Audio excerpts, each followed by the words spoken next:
Le fil d'actualité qui ne s'actualise plus. Plus aucune notification. Facebook, WhatsApp, Instagram, le cœur des réseaux sociaux a cessé de battre sous le regard incrédule de leurs quelques 3,5 milliards d'usagers.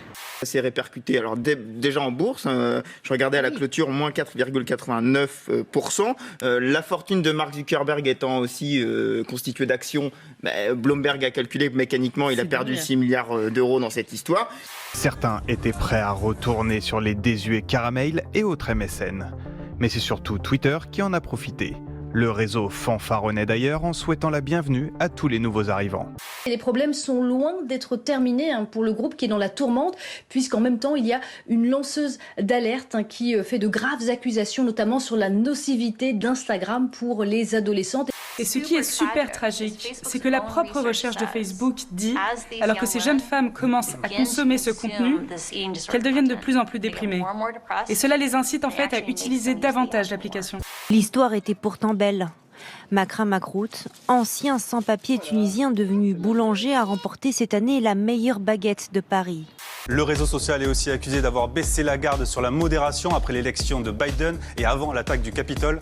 Il ne fournira finalement pas l'Élysée pendant 1 an, comme le veut la tradition. En cause, une polémique sur Facebook. Makram Makrout est suspecté d'avoir relayé des messages rédigés en arabe, critiques, voire hostiles à la France. Je sais pas si je suis de droite, mais j'ai jamais été de gauche. Même jeune, j'ai pas envie d'être snob et j'ai pas envie d'être du camp de ceux qui ont la vérité révélée. Bon, et je suis pas sectaire. Je souscris à la nécessité de faire un grand nettoyage. C'est pas possible que ça continue comme ça.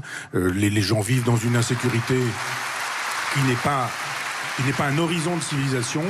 Je récuse ceux qui, même dans ma famille politique, ont pris Éric Zemmour pour cible. Je ne crois pas que ça soit la bonne méthode.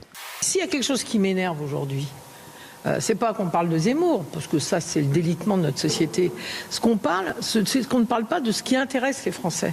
On s'amuse à ces matchs de catch qu'on a tous les jours à la télé, de l'extrême gauche contre l'extrême droite, de l'extrême droite contre l'extrême droite. L'indépendance de la France pour le général de Gaulle et pour moi, gaulliste, ça passe par le rassemblement des Français et pas par des déchirures supplémentaires. Le pays est déjà un archipel de communautés.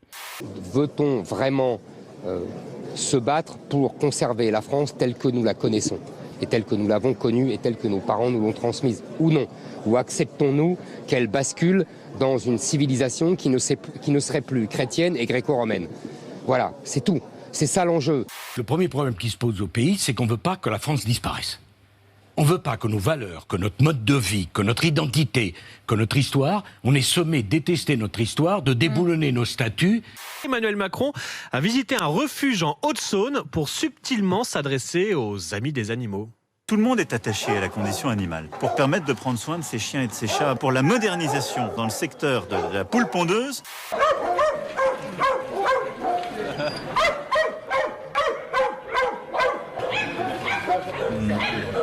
Nappe noire sur près de 34 km².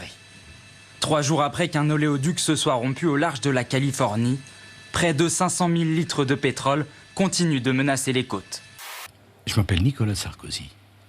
Je baisse pas la tête pour quelque chose que j'ai pas commis.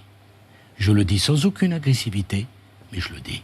Est-ce qu'à 7 mois de la présidentielle, il n'y a pas chez vous quand même une urgence de vous adresser à plusieurs catégories, plusieurs publics auxquels vous n'aviez pas encore parlé? J'ai essayé d'être président de tous les Français depuis le début, je continuerai jusqu'à la fin.